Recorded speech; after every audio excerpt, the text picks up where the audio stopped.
ओकाड़ा में आलू के किसानों का शदीद एहतजाज। आलू सड़कों पर फेंक दिए, दीपालपुर मंडी बंद। आज पंजाब के दिल ओकाड़ा से एक ऐसी तस्वीर सामने आई है जो हुक्मरानों के लिए सवालिया निशान है। सड़कों पर आलू बिखरे हैं, किसान की मेहनत रौंदी जा रही है और ऐवानों में खामोशी है।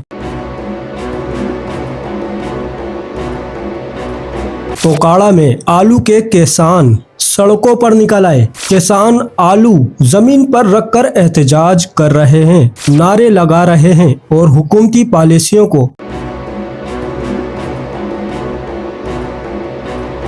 अपनी तबाही का जिम्मेदार ठहरा रहे हैं। मुजाहिरीन के मुताबिक सिर्फ आलू की फसल में अब तक 60 अरब रुपए से जायद का नुकसान हो चुका है।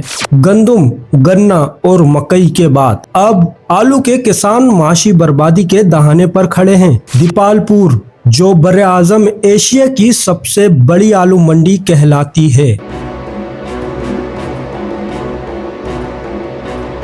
आज एहतजाज का मरकज बन चुकी है। वही दीपालपुर जहां कभी फसल सोने के बहाव बिकती थी, आज वही आलू सड़कों पर फेंके जा रहे हैं।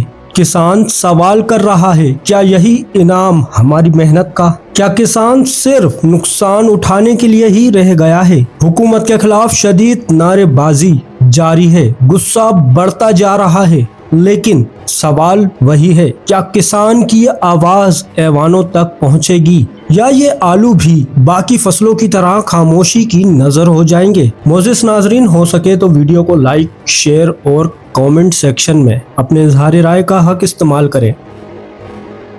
चैनल को सब्सक्राइब करें, फॉलो करें, वीडियो को लाइक और शेयर करें। शुक्रिया।